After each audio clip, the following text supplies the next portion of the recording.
अस्सलाम वालेकुम, मैं हूं शाहजेब खानजादा। 22 अप्रैल को पहलगाम हमले के बाद से शुरू होने वाली पाक भारत कशीदगी 6 और 7 मई को अस्करी तसादुम में बदल गई और फिर 10 मई को होने वाले सीज फायर के बाद सिफारती जंग में बदल गई है।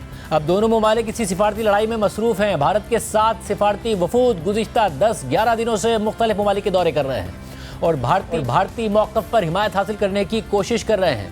जबकि वज़ीर आज़म पाकिस्तान शहबाज शरीफ के दोस्त ममालिक के दौरों के बाद कल से पाकिस्तानी सिफारती वफ़द ने भी सिफारती मुहिम शुरू कर दी है।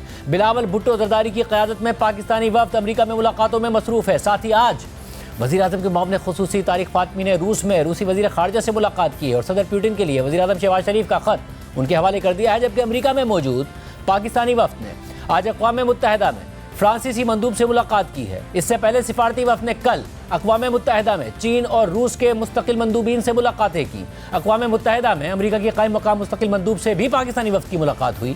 साथ ही पाकिस्तानी सिफारती वफ़द ने अक़वाम मुत्तहिदा में OIC के रुकन ममालिक को भारतीय जारहियत पर ब्रीफिंग दी। इसके अलावा रेडियो पाकिस्तान के मुताबिक पाकिस्तानी वफ़द ने अक़वाम मुत्तहिदा की सलामती काउंसिल के मुंतखब रुकन ममालिक के नुमाइंदों से भी मुलाकात की है। बिलावल भुट्टो ने OIC के नुमाइंदों से खिताब करते हुए कहा कि पाकिस्तान वो नहीं है जैसा कि भारत अपने मीडिया और दुनिया के सामने पेश करना चाहता है। Use its policy of collective punishment, if it continues to victimize the people of Kashmir, if it continues to use the wolf whistle of terrorism to demonize an entire population, then unfortunately that environment will create more cannon fodder for terrorists to use tomorrow for their nefarious designs. So these are the 3 basic agenda items that we are appealing for, that we seek your assistance with, is to convince our neighbor to act like the great power it envisions itself as, and not like a spoilt child who cries wolf. If they have evidence, present that evidence. I lost my mother, Shaheed Mohtarama Benazir Bhutto, to terrorism. I will go and catch those people myself if they're within my territory. But the fact of the matter is that in this case, they are not. As long as they continue with this politicization, it will frustrate the genuine efforts of Pakistan. It will frustrate the genuine efforts of members of this country who face this menace within their borders. The politicization of terrorism undermines the fight against terrorism. I want to defeat terrorism. The political leadership in Pakistan, the military leadership in Pakistan today, all of us have gone through the fire, if it were, as far as this issue is concerned. On the political front line, the political forces have faced these beasts, have called them out and paid a heavy price. On the military side, our military leadership have faced these beasts on the battlefield. They fought them in South Waziristan. They fought them in North Waziristan. They've come up through this conflict. There is no sympathy in any aspect, in any corner of the Pakistani state for such groups. Pakistan is not the caricature that India would like to present on their media and before the world. And we look forward to working with them, to working with the international community, to address the issue of terrorism, to address the issue of Kashmir, to restore the Indus Water Treaty and establish peace in South Asia. खुद भारत में भी पाकिस्तान की सिफारती हिकमत अमली को पजीराई मिल रही है और मोदी हुकूमत को अपने ही अवाम और तज्जियाकारों से ये ताने पड़ रहे हैं कि भारत के 7 सिफारती वफूद अलग अलग ममालिक में जाकर जो काम कर रहे हैं वो पाकिस्तान का एक ही सिफारती वफ्द एक ही मुल्क में कर रहा है। एक तज्जियाकार ने सोशल मीडिया पर सवाल उठाया कि भारत ने 7 अलग अलग सिफारती वफूद गयाना, पनामा, सियरा लियोन और स्लोवेनिया जैसे ममालिक में भेजे जो अक़वाम मुत्तहिदा की सिक्योरिटी काउंसिल के रुकन हैं, और पाकिस्तान ने बिलावल भुट्टो जरदारी की क़यादत में सिर्फ एक ही वफ़द न्यूयॉर्क भेजा है जो अक़वाम मुत्तहिदा की सिक्योरिटी काउंसिल के तमाम 15 ममालिक से वहीं मुलाकातें कर रहा है। इसी तरह कनाडा में 15 से 17 जून को होने वाली G7 समिट में भारत को बतौर मेहमान मुल्क शिरकत के लिए दावतनामा ना मिलने पर मोदी हुकूमत पर तनकीद का एक और दरवाज़ा खुल गया है। इसे सिफारती ब्लडर करार दिया जा रहा है और भारत में उनका मजाक उड़ाया जा रहा है। कांग्रेस केरला ने अपनी एक तंजिया पोस्ट में G1 लिखा और एक पोस्टर शेयर किया है और लिखा है कि थैंकलेस G7 और G20 को उनके सियासी खेल में शिकस्त देने के लिए रद्द-ए-अमल के तौर पर हमारे विश्वागुरु नरेंद्र मोदी जी G1 शुरू करेंगे और किसी और को उसमें शिरकत की इजाज़त भी नहीं देंगे और ये एक और मास्टर स्ट्रोक लम्हा होगा मगर सिर्फ कांग्रेस ही नहीं बल्कि मोदी हुकूमत के हालिया फैसलों, इकदामात, बयानात और खामोशी पर तकरीबन तमाम ही भारतीय अपोजिशन जमातें कड़ी तनकीद कर रही हैं और बार बार मुतालबा कर रही हैं कि पहलगाम हमले और ऑपरेशन सिंदूर के हवाले से उठने वाले सवालात का जवाब देने के लिए वज़ीर आज़म मोदी पार्लियामेंट का इजलास बुलाएं और अवामी नुमाइंदों को एतमाद में लें। आज कांग्रेस समेत भारत की 16 अपोजिशन जमातों के इत्तेहाद का दिल्ली में इजलास हुआ, जिसमें एक मुश्तरका खत के जरिए वज़ीर आज़म मोदी से पार्लियामेंट का खुसूसी इजलास बुलाने का मुतालबा किया गया। इजलास के बाद अपोजिशन जमातों के रहनुमाओं ने पार्लियामेंट का इजलास ना बुलाने और सीज फायर के हवाले से मोदी हुकूमत की खामोशी पर कड़ी तनकीद की। अगर प्रेसिडेंट ट्रंप से कहने से आप युद्ध विराम कर सकते हो तो देश की जो मुख्य अपोजिशन पार्टी के कहने से आप स्पेशल सेशन क्यों नहीं बुला रहे हो? क्या हमको स्पेशल सेशन के लिए प्रेसिडेंट ट्रंप के पास जाना पड़ेगा? साथ ही कांग्रेस सदर ट्रंप के सीज फायर के दावों और वज़ीर आज़म मोदी की खामोशी पर तनकीद तो कर ही रही थी, मगर अब मजाक भी उड़ा रही है। कांग्रेस ने ऑफिशियल एक्स हैंडल से एक तस्वीर शेयर की है जिसमें ट्रंप फोन पर बात करते हुए कह रहे हैं, नरेंद्र सरेंडर। तो वज़ीर आज़म मोदी जवाब देते हैं, जी हुजूर। और यही बात करते हुए कांग्रेस रहनुमा और भारतीय अपोजिशन लीडर राहुल गांधी भी वज़ीर आज़म मोदी का मजाक उड़ा रहे हैं। बीजेपी आरएसएस वालों को अब मैं अच्छी तरह जानता हूं, इन पर थोड़ा सा दबाव डालो, थोड़ा सा धक्का मारो, डर के भाग जाते हैं ये लोग। जैसे उधर से ट्रंप ने एक इशारा किया, फोन उठाया, नरेंद्र सरेंडर, और जी हजूर करके नरेंद्र मोदी जी ने ट्रंप के इशारे का पालन किया।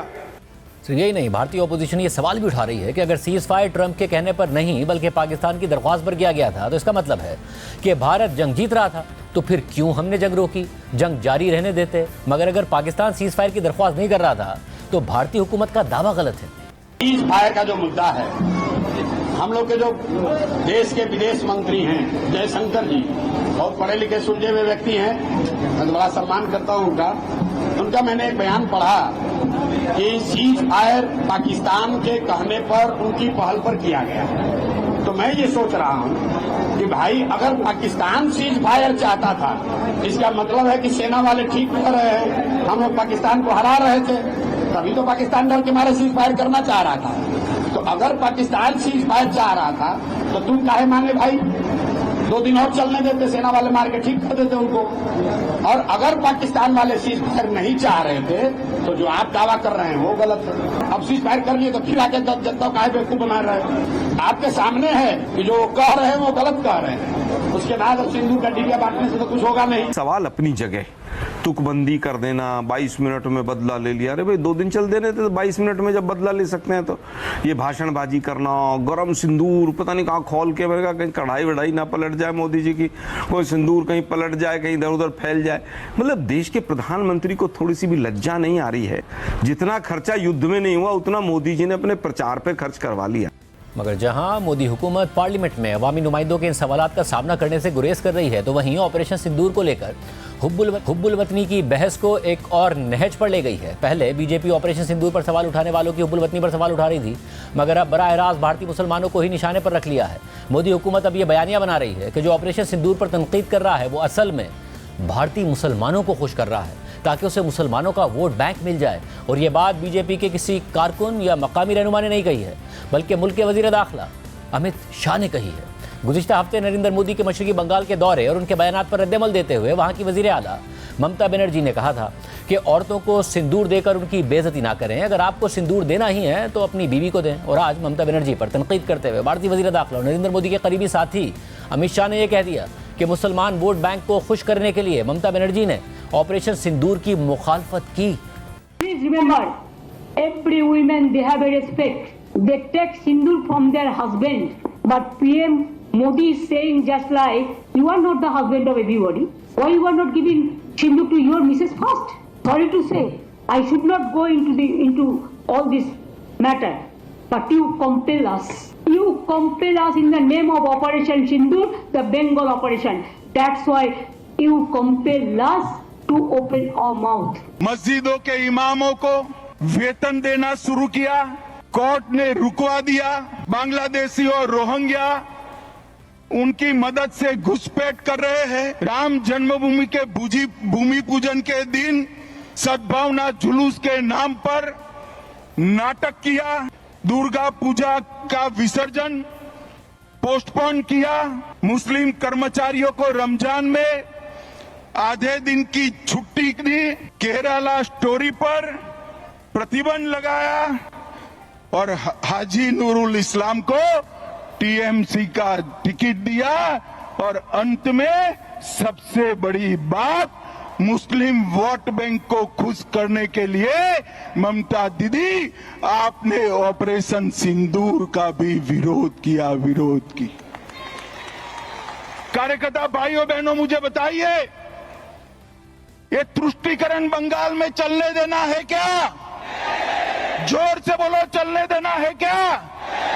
आज संकल्प कर जाइए कि 2026 में ये ममता बनर्जी की सरकार को मूल समेत उखाड़ कर हम फेंक देंगे, मूल समेत उखाड़ कर। एक तरफ बीजेपी भारत के तमाम ही मुसलमानों को ऑपरेशन सिंदूर के मुखालफिन और पाकिस्तान के एजेंट्स के तौर पर पेश करेगी, तो दूसरी तरफ मोदी हुकूमत ने मुख्तलिफ ममालिक में जो 7 सिफारती वफूद भेजे हैं उनमें मुसलमान लीडर्स भी शामिल हैं, जो खास तौर पर मुस्लिम ममालिक में ऑपरेशन सिंदूर पर भारत का बयानिया पेश कर रहे हैं। कुछ दिन पहले भारतीय सहाफ़ी अभिसार शर्मा ने बीजेपी हुकूमत के मुसलमानों से मुतालिक इसी दोहरे रवैये पर भी सवाल उठाया था, पर्दा उठाया था कि बीजेपी भारत के अंदर मुसलमानों से कैसे सलूक करती है और मुल्क से बाहर कैसे उनके रहनुमाओं का रवैया बदल जाता है। इसी तरह भारत के अंदर पैलेस्टाइन लिखा हुआ बैग पार्लियामेंट में लाने पर कांग्रेस रहनुमा प्रियंका गांधी पर तनकीद करते हुए उन्हें हमास से जोड़ने वाली बीजेपी रहनुमा जब सिफारती मुहिम के लिए कुवैत पहुंचते हैं तो फलस्तीन की हिमायत में बयान दे देते हैं। मैं नहीं भूला हूं जब कांग्रेस की सांसद प्रियंका गांधी वाड्रा संसद के अंदर ये बैग लेकर आई थी जिसके अंदर पैलेस्टाइन लिखा हुआ था। तब भारतीय जनता पार्टी के प्रचार तंत्र, उनके नेताओं, उनके सांसदों ने कितना हमला किया था प्रियंका पर, उन्हें हमास के साथ जोड़ दिया था। सबसे बड़ी बात, इस वक्त मुस्लिम देशों की यात्रा पर हैं करीब 57 सांसद, जिनमें से एक ये निशिकांत दुबे यानी डिग्री दुबे भी हैं। ये व्यक्ति कुवैत में है और यहां पर पैलेस्टाइन की तारीफ कर रहा है। यह वही व्यक्ति है जिसने प्रियंका गांधी वाड्रा को हमास के साथ जोड़ दिया था, सिर्फ इसलिए क्योंकि उनके बैग में पैलेस्टाइन लिखा हुआ था। अब यह व्यक्ति कुवैत में है तो पैलेस्टाइन की महानता के बारे में बोल रहा है। फिलिस्तीन के ऊपर कोई गलत हो रहा है तो हमने कहा कि 1974 में पीएलओ को हम पहले देश थे जिन्होंने मान्यता दी। 83 में नॉन अलाइन मूवमेंट का जो मीटिंग हुआ दिल्ली में, उसमें हमने यासिर अराफात को बुलाया। 88 में पहला हम देश थे जिसने कि फिलिस्तीन एक देश के तौर पर मान्यता दी थी। और आज भी माननीय मोदी जी ने 2200, 2300, 2400 फिलिस्तीन के लोगों को कैसे खाना जाएगा, हम खाना भिजवा रहे हैं। कोविड में उनको हमने इंजेक्शन दिया, कुवैत को भी दिया तो उनको भी दिया। और प्रत्येक साल भारत सरकार अपने बजट में, इवन इस साल भी $39 मिलियन जो है हमने रख रखा है जो फिलिस्तीन की सहायता देंगे। आप जो है, हम वहां से बैठकर फिलिस्तीन के लिए जितना कर सकते हैं आप उसको करो। वो एक ऐसा राष्ट्र है इजराइल जो किसी की बात नहीं मान रहा है। हमने कहा कि नेशनल डे का परेड हुआ अमेरिका में, आप अमेरिका के साथ जो है यहाँ बिजनेस कर रहे हो, आप हमको जैसा रास्ता दिखाओगे हम साथ हैं। हम 2 नेशन थ्योरी की बात मानते हैं कि इजराइल अलग देश है, फिलिस्तीन अलग देश है और कहीं भी हिंसा हो भारत उसके खिलाफ है। मैं इसे दोहरे मापदंड क्यों कह रहा हूं? क्योंकि ऑपरेशन सिंदूर के बाद निशिकांत दुबे ने इसी बैग का जिक्र किया था। जी हां, जब संसद में प्रियंका गांधी वाड्रा ये बैग लेकर आई थी तब तो प्रहार किया ही था। अभी हाल ही में ऑपरेशन सिंदूर के बाद निशिकांत दुबे ने इस पुरानी तस्वीर का जिक्र किया था और क्या कहा था मैं आपको बताना चाहता हूं आपकी स्क्रीन पर। कांग्रेस महासचिव प्रियंका गांधी जी के फिलिस्तीन बैग लहराने के कारण वहां के आतंकवादी संगठन हमास ने पाकिस्तान जाकर इस फरवरी में लश्कर तैयबा, जैश ए मोहम्मद के साथ कश्मीर दिवस मनाया। पहलगाम में हिंदुओं की हत्या में भी हमास का नाम आ रहा है। वोट बैंक के लिए कांग्रेस आतंकवादी संगठन के मन को बढ़ाकर हिंदुओं की हत्या कब तक कराएगी? सबसे बड़ी बात, अब तक पहलगाम में हमास का कोई लिंक सामने नहीं आया है। मगर निशिकांत दुबे, याद कीजिएगा, ये जब मुस्लिम देशों की यात्रा पर जा रहा था तब इसने कहा था कि आतंकवाद का कोई धर्म नहीं होता, जबकि इसका एक पूरा रिकॉर्ड है जहां वो हर मुद्दे पे हिंदू मुस्लिम करता है। लगातार जहर उगलता रहता है। याद कीजिएगा, सिर्फ इसलिए कि मुस्लिम देशों की यात्रा पर जाना था और अपने आप को महान पेश करना था। इस व्यक्ति ने क्या कहा था, सुना जाए। आतंकवाद का कोई धर्म नहीं होता। पहलगांव की घटना जो है एक अलग घटना है कि पहलगांव में धर्म के आधार पर जो है पहली बार मारा गया, लेकिन जनरली ये माना गया है कि आतंकवाद जो है वो बाउंड्री के बाहर है और धर्म से ऊपर है। जैसे मैंने कहा ना दोस्तों, इनको शर्म आती है, शर्म आती है निशिकांत दुबे आपको।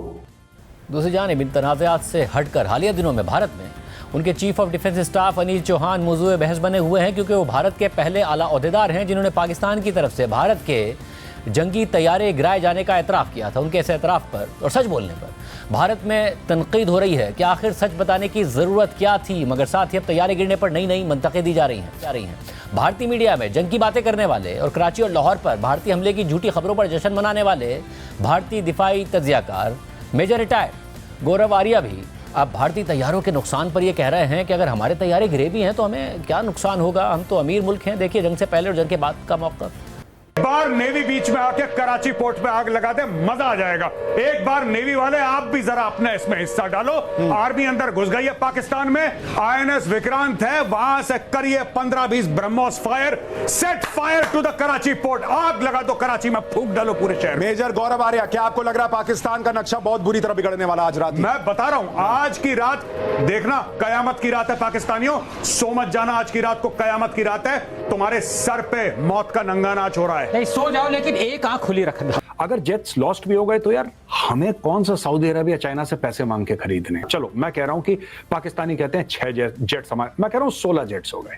मैं 6 भी नहीं कह रहा, मैं कह रहा हूं 16 चले गए, 20 चले गए। हमारे लिए हाथ का मैल है यार। अमीर मुल्क है, अमीर मुल्क है। हमारी करीब 670-680 अरब डॉलर के फॉरेन एक्सचेंज रिजर्व्स हैं। 4 ट्रिलियन की इकोनॉमी है। क्या हुआ अगर चले गए जेट्स? तो वैसे तो यहां पे किसी को कुछ पता नहीं, क्योंकि डिक्लेयर नहीं करा। अगर नहीं गए तो ठीक है, हाँ गए तो ठीक है, दैट्स इट। सिर्फ यही नहीं, गोदी मीडिया का एंकर कुछ दिन पहले ये दावा कर रहा था कि भारत ने पाकिस्तान को कंफ्यूज करने के लिए खिलौना फाइटर तैयारे भेजे थे, वो पाकिस्तान ने तैयारे समझकर गिराए हैं। और फिर अब गोदी मीडिया का एंकर कह रहा है कि तैयारा गिर भी गया तो क्या फ़र्क पड़ता है। सिर्फ यही नहीं, पाक भारत सीज फायर के बाद भारतीय वज़ीर आज़म मोदी ने तासुर दिया था कि पाकिस्तान ने न्यूक्लियर ब्लैकमेलिंग की है, मगर भारतीय chief of defence staff Anil Chauhan ने कहा कि न्यूक्लियर थ्रेशोल्ड क्रॉस होने से पहले बहुत ज़्यादा सिग्नलिंग होती है और हालिया तनाज़े में ऐसा कुछ नहीं हुआ। There's a lot of space before that nuclear threshold is crossed. A lot of signaling before that. I think nothing like that happened. कोई भी न्यूक्लियर ब्लैकमेल भारत नहीं सहेगा। प्रोग्राम में एक ब्रेक शामिल करते हैं, उसके बाद आपको बताएंगे कराची में ज़लज़ला आया, फिर कैदी भाग गए, अभी तक 125 कैदी मफरूर हैं। आखिर हुआ क्या, कैसे भागे, आपके सामने हक़ाइक़ रखेंगे ब्रेक के बाद। कराची में लांढी, मलीर और इतराफ़ के इलाकों में इतवार से पीर की रात तक 10 मरतबा ज़लज़ले के झटके महसूस किए गए, जिसकी वजह से कई मकानात की दीवारों पर दरारें पड़ गईं और शहरी भी खौफज़दा हो गए। ताहम कोई जानी नुकसान नहीं हुआ। पीर और मंगल की दरमियानी रात को 12:53 पर भी इन्हीं इलाकों में ज़लज़ले के झटके महसूस किए गए, जिनकी शिद्दत 3.4 रिकॉर्ड की गई। इस दफ़ा भी कोई जानी नुकसान तो नहीं हुआ, लेकिन एक अजीब वाक़या ज़रूर पेश आया। रात 1 बजे के बाद खबरें आना शुरू हो गईं कि ज़लज़ले की वजह से डिस्ट्रिक्ट जेल मलीर से कैदी फरार हो गए हैं। अमूमन कुदरती आफात या जंग की सूरत हाल में जेल की दीवारें गिर जाती हैं तो कैदियों के फरार होने के वाक़यात सामने आ जाते हैं, लेकिन ना तो ज़लज़ला इस शिद्दत का था कि जिससे बड़े पैमाने पर कोई अफरा तफरी फैलती, ना ही मलीर जेल में ज़लज़ले से कोई दीवार गिरी, ना कोई दरवाज़ा टूटा, बल्कि कैदी ड्रामाई तौर पर हंगामी सूरत हाल का फ़ायदा उठाते हुए जेल का दरवाज़ा खोलकर भाग निकले। मलीर जेल इंतज़ामिया का कहना है कि पीर की रात ज़लज़ले के दौरान नुकसान से बचने के लिए कैदियों को बैरिक्स के बाहर बिठाया गया था। ज़लज़ले के बाइस हंगामा आराई शुरू हो गई तो कैदियों ने पुलिस एहलकारों से हाथापाई की और असलहा छीन कर फायरिंग भी कर दी। इस दौरान 216 कैदी फरार हो गए, जिनमें से 89 कैदियों को गिरफ्तार कर लिया गया। ताहम 127 कैदी ताहाल मफरूर हैं, जिनकी तलाश जारी है। शहरियों ने जेल से भागने वाले 2 कैदियों की वीडियो भी बनाई और उनसे बातचीत भी की। हाँ, जेल दौड़ के आ रहे हो? जेल सही है, बनाओ सही है। जेल दौड़ के आ रहा है। 2.5 साल से जेल में था, 2.5 साल से। हाँ, साथ ही नहीं मिले तो कितने बंदे आए हो? कितने तुम्हारे को पता होगा? पूरा जेल गया, पूरा जेल भाग गया। अभी हटा, मेहरबानी होगी ना, अभी हटा। ओके, इस पूरे वाक़े में कैदी हलाक हुआ, जबकि 3 कैदी, 3 FC एहलकार और जेल पुलिस के 2 एहलकार जख्मी हुए, जिन्हें जिना अस्पताल मुंतकिल कर दिया गया। जबकि फरार होने वाले कैदी की मां उसे वापस जेल ले आई और मीडिया से गुफ्तगू करते हुए कहा कि ज़ल्ज़ले की वजह से कैदी भागे तो मेरा बेटा भी जेल से भागकर घर आ गया था। को ले आया है, तुम लोगों के पास इसको रखो। इसका गुनाह कोई भी नहीं था, बस हादसे में इनको लेकर आया है। ये हमारा बेटा है। एक दूसरा इसका दोस्त है इधर का, उसके साथ आया है, उसको हम नहीं जानते हैं। बेटा वो भी हमारा बच्चा है, वो भी हमारा बेटा है। इसको कुछ नहीं करना बेटा, ये हादसे में वाकई से आ गया है। ये ऐसा बच्चा नहीं है, हम गरीब है, हमारे पास कुछ भी नहीं है, जो हम इसको रिहा करें। सुप्रिटेंडेंट मलीर जेल ने कैदियों के फरार होने के वाक़े की इब्तदाई रिपोर्ट तैयार कर ली है। सुप्रिटेंडेंट जेल की रिपोर्ट में बताया गया है कि हज़ारों कैदी ज़ल्ज़ले के खौफ के बाइस तोड़ फोड़ करते हुए निकले और रात 1:30 बजे के करीब कैदियों ने मरकजी दरवाज़ा तोड़ दिया। इस दौरान 216 कैदी फरार हो गए। रिपोर्ट के मुताबिक कैदियों ने जेल, अस्पताल, इंटरव्यू बूथ, ई कोर्ट और मुख्तलिफ शोबों में तोड़ फोड़ भी की। फायरिंग के वाक़े में 12 कैदी और हमले के मुख्तलिफ अरकान जख्मी हुए, जबकि इस दौरान फायरिंग से ताहिर खान नामी कैदी हलाक भी हुआ है। सुप्रिटेंडेंट मलीर जेल अरशद शाह ने बताया कि ज़ल्ज़लों के बाइस कैदियों में भी बेचैनी थी। कैदी खौफजदा थे कि छत ना गिर जाए। रात 11 बजे के बाद ज़ल्ज़ले का शदीद झटका आया। बैरिक में मौजूद कैदी खौफ और हिरास का शिकार हो गए थे। धक्कम पेल में 150 अफराद ने दरवाजे पर जोर लगाकर ताला तोड़ा। मैं जब रात को वहां पहुंचा तो कैदियों ने मुझ पर हमला कर दिया। कैदी हुजूम बनाकर भागे तो वॉच टावर से फायरिंग की गई। FC के जवानों ने फायरिंग की तो बहुत से कैदी वापस आ गए। कुछ कैदी कॉलोनी की तरफ भागे, उस तरफ भी फायरिंग की गई। रिपोर्ट के मुताबिक भगदड़ मचाने वाले कैदियों की तादाद 3.5 से 4,000 थी। दूसरी जानिब IG जेल खाना जात सिंध काजी नज़ीर ने बताया कि शहर में ज़ल्ज़ला आया था, जिससे बैरिक की दीवारों को नुकसान पहुंचा। इस दौरान मलीर जेल में कैदियों ने हमला किया तो दरवाजे की कुंडी टूट गई। कैदियों ने जेल से बाहर आकर बाकी ताले भी तोड़ डाले और फरार हो गए। वज़ीर आला हाउस कराची में मलीर जेल से कैदियों के फरार के मामले पर इजलास हुआ, जिसमें अहम फैसले किए गए। इस हवाले से वज़ीर आला सिंध मुराद अली शाह का कहना था कि ज़ल्ज़ले के बाद कैदियों को बैरकों से बाहर निकालने का फैसला गलत था। जिम्मेदारों को सजा दी जाएगी। फरार होने वाले कैदी सरेंडर कर दें, वरना संगीन मुकदमा बनेगा। ज़ल्ज़ले के झटके आ रहे थे, उसमें कैदियों में कुछ तशवीश हुई कि जी हम बैरिक्स के अंदर हैं, हमें बाहर निकाला जाए, गिर ना जाए। वाकई ये गलत फैसला था और ज़रूर इस पर सज़ा मिलेगी उन लोगों को जिन्होंने ये फैसला किया। कैदियों को बाहर निकाला गया, 6,000 से ऊपर कैदी हैं मलीर जेल में। उनको जब बाहर निकाला गया और वो प्रिकॉशंस प्रॉपर नहीं ली गई, जिसकी वजह से कैदी एक मौत की सूरत हाल अख्तियार की। उन्होंने जहाँ तक मुझे पता है हथियार भी छीने, फायरिंग भी हुई। एक कैदी की डेथ भी जब अभी तक मुझे पता है हुई है। 216 या कुछ कैदी निकल गए थे। 80 या 82 जो अभी तक सुबह तक मुझे पता था वापस पकड़ लिए गए हैं। मोस्टली ये पेटी क्राइम्स वाले थे, कोई ऐसा बड़ा टेररिस्ट, कोई फॉरेनर इस जेल से नहीं भागा। जो अभी तक मुझे इत्तला है, मैं वैसे और कहूँगा वो वापस सरेंडर कर लें, नहीं तो इनके ऊपर बहुत बड़े केस बन जाएंगे। सिंध के सीनियर वजीर शर्जील मेमन का कहना है कि IG जेल को ओहदे से हटा दिया गया है, जबकि DIG जेल और सुप्रिटेंडेंट को मुअत्तल कर दिया गया है। वाक़े पर 2 रुकनी कमेटी बनाई है, जिसमें कमिश्नर कराची और एडिशनल IG शामिल होंगे। 24 घंटे के अंदर जो लोग वॉलंटियरली वापस आ जाते हैं उनके खिलाफ कोई सख्त कार्रवाई नहीं होगी, लेकिन जिनको पुलिस गिरफ्तार करके आएगी उनको जेल ब्रेक की दफात लगेंगी। 7 साल तक की सजा जो है वो है। चीफ मिनिस्टर साहब ने जो है IG जेल को फौरी तौर पर अपने ओहदे से हटा दिया है। DIG जेल और जेल सुप्रिटेंडेंट जो हैं उनको सस्पेंड किया गया है और मजीद लोग भी जो उसके नीचे हैं वो भी सस्पेंड हुए हैं। और इसकी इंक्वायरी के लिए 2 रुकनी कमेटी बनाई गई, जिसमें कमिश्नर कराची और एडिशनल IG कराची जो हैं वो उसकी इंक्वायरी करके रिपोर्ट चीफ मिनिस्टर साहब को सबमिट कराएंगे। पूरी सूरत पर बात करेंगे नुमाइंदा जियो न्यूज़ राहिल सलमान, जो इस वक्त मलीर जेल के बाहर मौजूद है। राहिल, बहुत शुक्रिया हमें शो में ज्वाइन करने के लिए। ज़ाहिर लॉ एंड ऑर्डर के मामलात आप कवर करते हैं, इन मामलात को जानते हैं। हुकूमत मुतमईन नहीं है। हुकूमत ने ज़ाहिर फिर कार्रवाई भी की है, IG जेल खाना जात को तब्दील कर दिया, DIG और सुप्रिटेंडेंट को जो है वो सस्पेंड कर दिया। एग्जैक्टली क्या इस वक्त अंदर की कहानी सामने आ रही है, क्योंकि हुकूमत ने भी मज़ीद इंक्वायरी का हुक्म दिया है? देखिए शाहजेब साहब, जो कल रात को प्रॉब्लम हुई वो यकीनी तौर पर एक नेचुरल डिज़ास्टर की वजह से हुई, और लेकिन उससे पहले जो है जब वो कैदियों को बाहर निकालना ही था तो जेल इंतज़ामिया को सिक्योरिटी अरेंजमेंट्स करने चाहिए थे, उनको प्रिकॉशंस लेनी चाहिए थी। लेकिन यहाँ पे उसके साथ साथ हमने देखा कि डिस्ट्रिक्ट जेल मलीर में नफरी की इंतहाई कमी है। जो कल रात की नफरी थी वो यहाँ पर 220 की यहाँ पर नफरी तैनात थी, जबकि 6,000 यहाँ पर कैदी हैं। उसके अलावा अगर रेंजर्स और FC भी काउंट कर ली जाए तो भी 300 की तादाद पूरी नहीं होती। 300 के अंदर जो है वो यहाँ पे सिक्योरिटी एहलकार हैं और जबकि यहाँ पे कैदियों की तादाद 6000 थी। तो यहाँ पे हमारी बात हुई हुक्काम से, तो ये बताते हैं कि जब कैदियों ने यह हंगामा राय शुरू किए तो वो तकरीबन 1000 से 2000 का मजमा था जो कि गेट की तरफ आना शुरू हुआ। बैरिक्स में जहाँ पे कैदियों को रखा जाता है उनका मेन दरवाजे से बिल्कुल सीधा सीधा रास्ता नहीं होता, उनको जिगजैग स्टाइल में रखा जाता है इसी किस्म के वाक़यात की रोकथाम के लिए। और तकरीबन 4 लेयर जो है उन्होंने सिक्योरिटी की ब्रीच किए, उसके बाद फिर जाके वो मेन गेट पे पहुंचे और बाहर निकल गए। कैदियों ने सबसे पहले दरवाज़ा जो बैरिक्स के बाद होता है, सबसे पहले दरवाज़ा उसको अबूर किया। उसके बाद माड़ी के 2 गेट थे उनको तोड़ा, वहाँ पे टॉर्चर किया पुलिस एहलकारों को, जबकि उसके साथ साथ जो वॉच टावर बने हुए वहाँ पर फिर FC एहलकारों ने फायरिंग करी। कुछ कैदी ज़रूर वापस हुए लेकिन अच्छी खासी तादाद में, जो कि बाद में फिर तादाद कन्फर्म की गई हुक्काम की जानिब से, 216 कैदी जो है वो फ़रार होने में कामयाब हुए। उसके बाद फिर उनकी जो है वो पकड़ धकड़ भी स्टार्ट हुई, डिस्ट्रिक्ट पुलिस ने कार्रवाई करी फौरी तौर पर। और उसके साथ ही अब जो हुक्काम बताते हैं कि 120 से ज़ायद की तादाद अभी भी जो है वो जेल में मिसिंग है, जो कि कल की तारीख में जेल के अंदर मौजूद थे। इस तमाम सूरत का एक पहलू तो ये भी है कि यहाँ पे जेल इंतजामिया की बहरहाल गफलत और लापरवाही सामने आई है, लेकिन उसके साथ साथ यहाँ पर जो सिक्योरिटी अरेंजमेंट होने चाहिए थे वो उस तरह से नहीं है। सबसे पहले यहाँ पर नफरी की कमी है, जबकि इसके साथ साथ यहाँ पे CCTV कैमरा जो कि सिक्योरिटी के लिए इंतहाई ज़रूरी होते हैं आज की जदीद दुनिया में, यहाँ पर जो वो कैमरे लगे हुए ज़रूर हैं। 8 से 10 कैमरे हमने देखे कि वो लगे हुए, लेकिन वो भी इंतहाई नाकार हैं, उनकी वीडियो रिकॉर्डिंग का कोई जो है वो यहाँ पर इंतजाम नहीं है। जबकि इसके साथ साथ 6000 की नफरी के लिए अगर हम इंटरनेशनल स्टैंडर्ड्स की बात करें तो 3 से 5 कैदियों पर एक पुलिस एहलकार जो वो लाजमी होना चाहिए। तो उस हिसाब से अगर देखें तो यहाँ पर नफरी की तादाद 1000 से भी ज़ायद होनी चाहिए थी, लेकिन महज 6000 की कैदियों की तादाद के लिए यहाँ पर सिर्फ और सिर्फ 220 की नफरी यहाँ पे तैनात थी।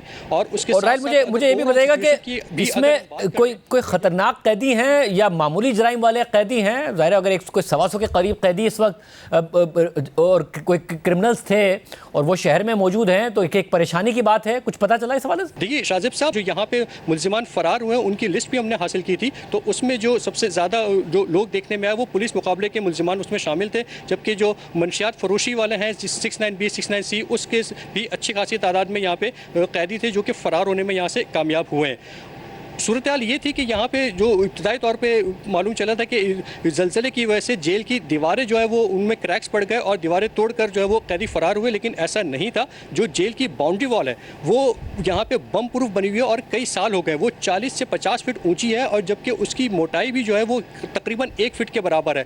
तो ये नामुमकिन सी बात है कि कैदी जो है वो इस इतनी ऊँची दीवार को फलांग कर चले जाएँ। तमाम के तमाम कैदी उन्होंने सबसे पहले जो बैरिक्स के बाद पहले गेट था वो तोड़ा और उसके बाद फिर माड़ी के 2 गेट थे और उसके बाद चौथा गेट, इन तमाम रुकावटों को अबूर करके जेल के मेन गेट से ही फरार हुए।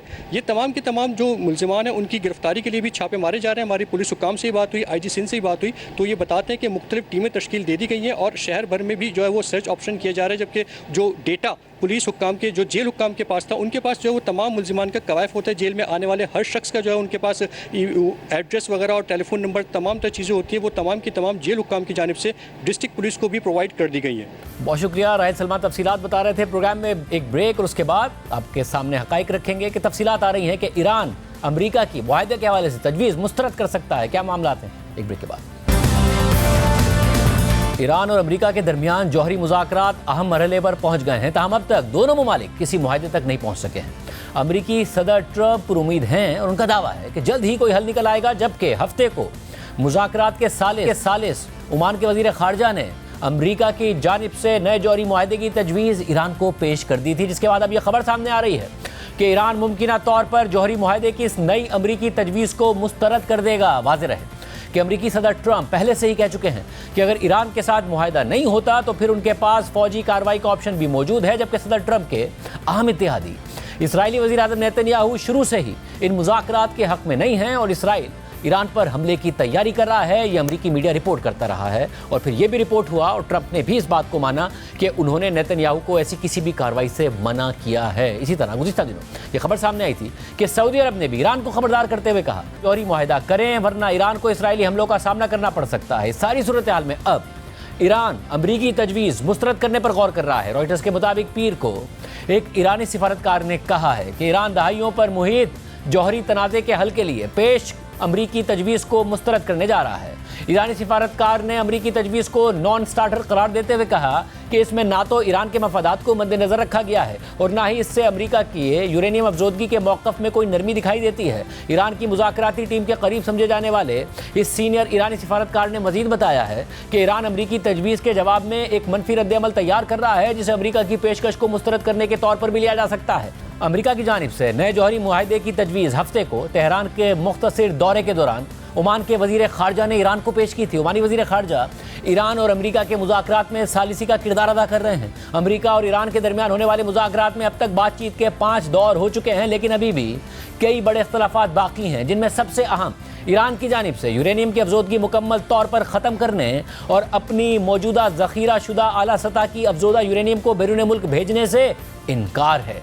ईरानी सिफारतकार के मुताबिक इस तजवीज़ में अमरीका का ईरान में यूरेनियम की अफजोदगी से मुतालिक मौक़िफ़ तब्दील नहीं हुआ और पाबंदी हटाने के बारे में कोई वाज़ेह बात नहीं की गई है। रिपोर्ट में मज़ीद लिखा है कि ईरान के वज़ीर ख़ारजा अब्बास इराक़ची ने कहा है कि ईरान जल्द ही इस तजवीज़ पर बाज़ाब्ता रद्द-ए-अमल देगा। दूसरी जानिब व्हाइट हाउस ने ईरान पर जोर दिया है कि वो इस मुआहदे को कबूल करे। व्हाइट हाउस की तर्जुमान कैरोलाइन लेविट ने एक बयान में कहा कि सदर ट्रंप वाज़े कर चुके हैं कि ईरान को कभी जौहरी बॉम्ब हासिल करने की इजाज़त नहीं दी जाएगी। सदर ट्रंप के खुसूसी नुमाइंदे स्टीव विटकॉफ ने ईरान को एक तफसीली और काबिल कबूल तजवीज़ भेजी है और उनके मुफाद में है कि वो इसे कबूल करे। ईरान का मुतालबा है कि अमरीका की जानिब से आयद की गई तमाम पाबंदियाँ फौरी तौर पर ख़त्म की जाएँ जो उसकी मईशत को नुकसान पहुँचा रही हैं, लेकिन अमरीका का मौक़िफ़ है कि जौहरी प्रोग्राम से मुतालिक पाबंदियाँ मरहलावार ख़त्म की जाएंगी। रिपोर्ट के मुताबिक ईरानी सिफारतकार ने मज़ीद बताया है कि ईरान के सुप्रीम लीडर आयतुल्लाह खामनाई की निगरानी में ईरान की जौहरी मुज़ाकराती कमेटी ने अमरीकी तजवीज़ का जायज़ा लेने के बाद इसे मुकम्मल तौर पर एक तरफ़ा करार दिया है,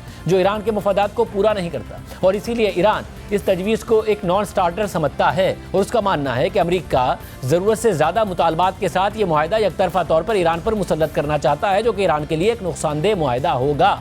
इसके अलावा CNN ने भी ईरानी ज़राए का हवाला देते हुए लिखा है कि एक सीनियर ईरानी ओहदेदार ने CNN को बताया है कि हालिया दिनों में ईरान को पेश की गई जौहरी मुआहदे की नई तजवीज़ बेरब्त और गैर मरबूत है, जबकि इन मुज़ाकरात से वाकिफ़ ज़राए का कहना है कि नए मुआहदे के लिए जारी बातचीत की रफ्तार सुस्त पड़ चुकी है और ऐसा लगता है कि मुआहदा तय पाने की उम्मीदें दम तोड़ रही हैं। रिपोर्ट के मुताबिक ये पसे पर्दा नाउमीदी सदर ट्रंप के इस बयान से मुख्तलिफ है, जब गुज़िश्ता हफ्ते ट्रंप ने अवामी तौर पर कहा था कि अमरीका हल के बहुत करीब है, जबकि CNN ने मज़ीद लिखा है कि अमरीका ने मुआहदे के लिए अपनी पॉलिसी में तब्दीली की है, खासतौर पर यूरेनियम की अफजोदगी के मामले पर। नई अमरीकी तजवीज़ के मुताबिक अमरीका ईरान के सिविल न्यूक्लियर प्रोग्राम में सरमायाकारी कर सकता है और अमरीका एक बैनुल-अक़वामी कंसोर्शियम में शामिल हो सकता है, जो महदूद मुद्दत के लिए ईरान के अंदर कम सतह की यूरेनियम अफजोदगी की निगरानी करेगा। ये कंसोर्शियम मुमकिना तौर पर मशरिक़ वस्ता के ममालिक और इंटरनेशनल एटॉमिक एनर्जी एजेंसी पर मुश्तमिल होगा। वाज़ेह रहे कि पहले अमरीकी आला हुकाम का कहना था कि किसी भी नए मुआहदे के तहत ईरान के अंदर यूरेनियम की अफजोदगी की इजाज़त नहीं दी जाएगी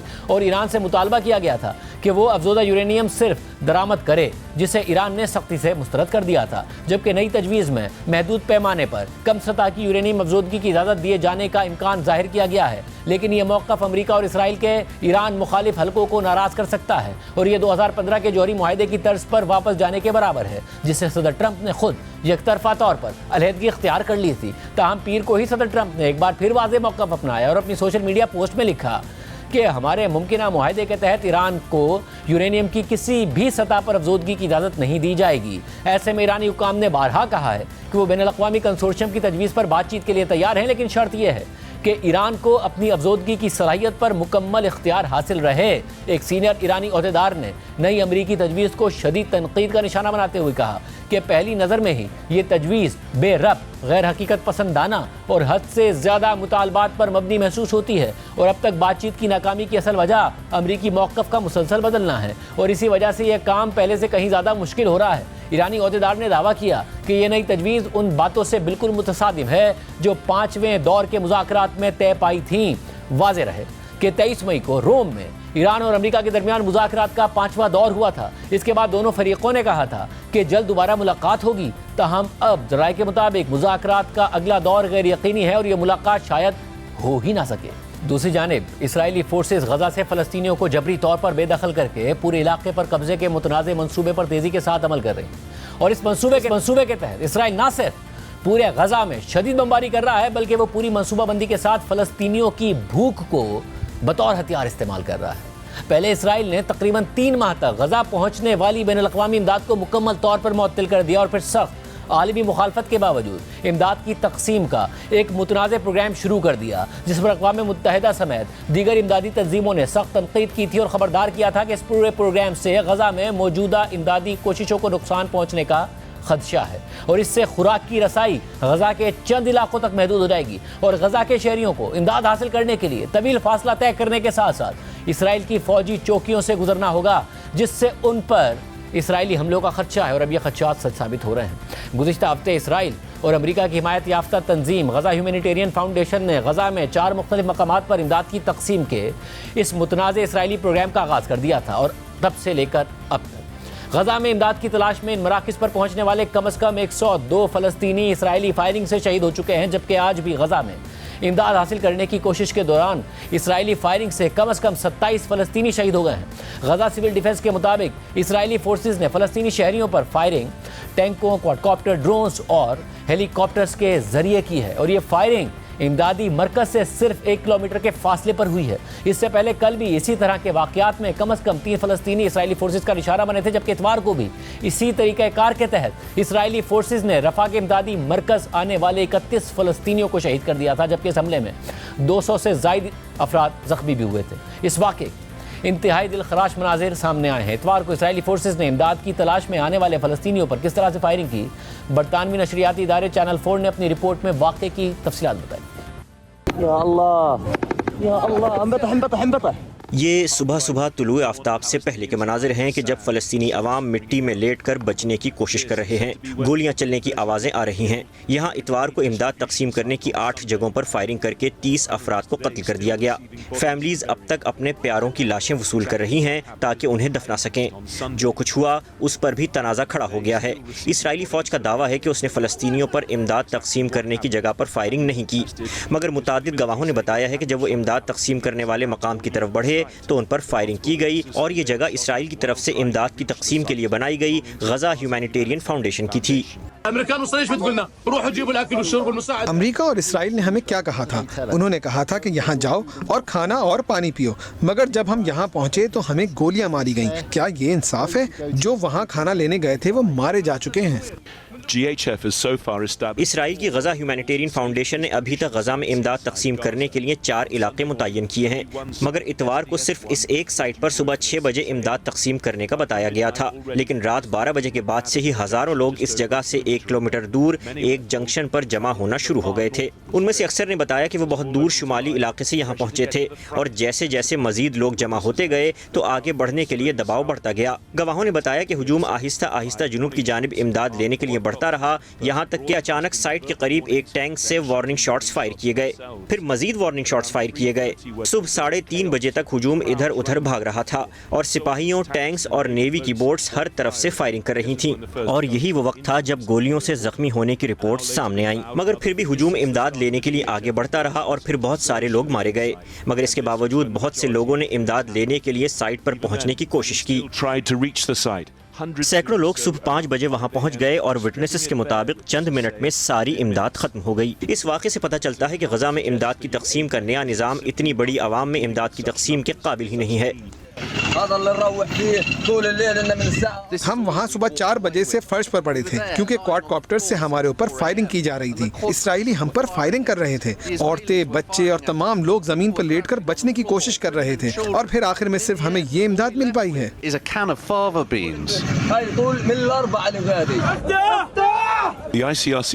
अस्पताल में तकरीबन 180 जख्मियों को लाया गया है, जिनमें से अक्सर को गोलियां लगी हुई हैं, जबकि इसराइली फौज का कहना है कि उन्होंने सिविलियंस पर इमदाद की तकसीम की साइट के इलाके में कोई फायरिंग नहीं की। उनका कहना है कि वार्निंग शॉट्स चलाए गए थे, मगर जब उनसे पूछा गया कि इतने सिविलियंस को कैसे गोलियां लगीं तो उन्होंने कोई जवाब नहीं दिया। कल इसराइल ने यह फुटेज जारी करके कहा कि हमास इमदाद की तकसीम में रुकावटें डाल रही थी। बैनुल-अक़वामी जर्नलिस्ट्स को तो गजा में रसाई नहीं दी जा रही, मगर गजा के सहाफ़ियों का कहना है कि इस फुटेज में वो मुसल्लह गैंगस्टर नजर आ रहे हैं जो लूटी हुई इमदाद को खान यूनुस में फरोख्त कर रहे हैं। इसी दौरान इसराइली फौज गजा में ज़मीनी कार्रवाई आगे बढ़ा रही है। आप देख सकते हैं कि गजा का वाहिद डायलिसिस सेंटर तबाह किया जा रहा है। करीब ही इंडोनेशियन अस्पताल का अमला भी इस खौफ में अस्पताल से निकल रहा है कि शायद इस अस्पताल को भी इसराइली फौज तबाह कर देगी।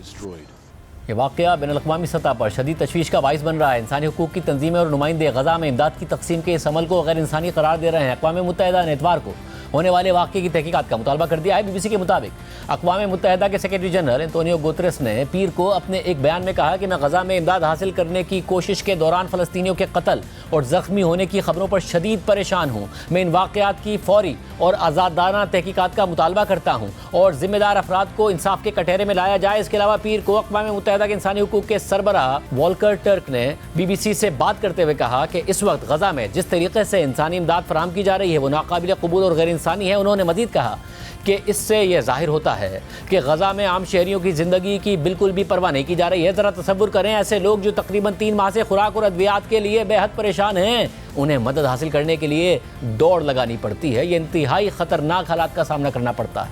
जबकि अक़वाम मुत्तहिदा की ह्यूमन राइट्स ऑफिस ने आज कहा है कि गजा में आम शहरियों को खुराक और इमदाद तक रसाई से रोकना जंगी जुर्म हो सकता है। इसराइल गजा में गुज़िश्ता 15 माह से जंगी जराइम का मुर्तकिब हो रहा है और अब आम शहरियों को इमदाद की फराहमी से रोक कर इसराइल एक नए जंगी जुर्म का इर्तिकाब कर रहा है और इसका एतराफ़ पूरी दुनिया कर रही है। जबकि अब इसराइल के अहम तरीन इत्तेहादी अमरीका के साबिक सदर बाइडन के दौर में अमरीकी वज़ारत ख़ारजा के तर्जुमान मैथ्यू मिलर, जो पहले गजा में इसराइली इक़दामात का दिफा करते रहे हैं, उन्होंने भी एतराफ़ कर लिया है कि इसराइल ने गजा में जंगी जराइम का इर्तिकाब किया है। I think it is without a doubt true that Israel has committed war crimes. You wouldn't have said that at the podium. Yeah, look, because when you're at the podium, you're not expressing your personal opinion. You're expressing the conclusions of the United States government. The United States government had not concluded that they've committed war crimes. Still have not concluded that.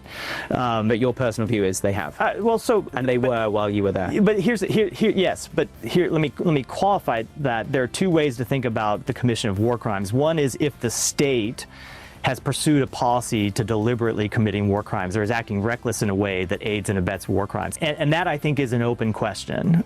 I think what is almost certainly not an open question is that there have been individual incidents that have been war crimes where members of the Israeli military have committed war crimes. आज के programme में इतना ही। इजाज़त दीजिए। अल्लाह हाफ़िज़।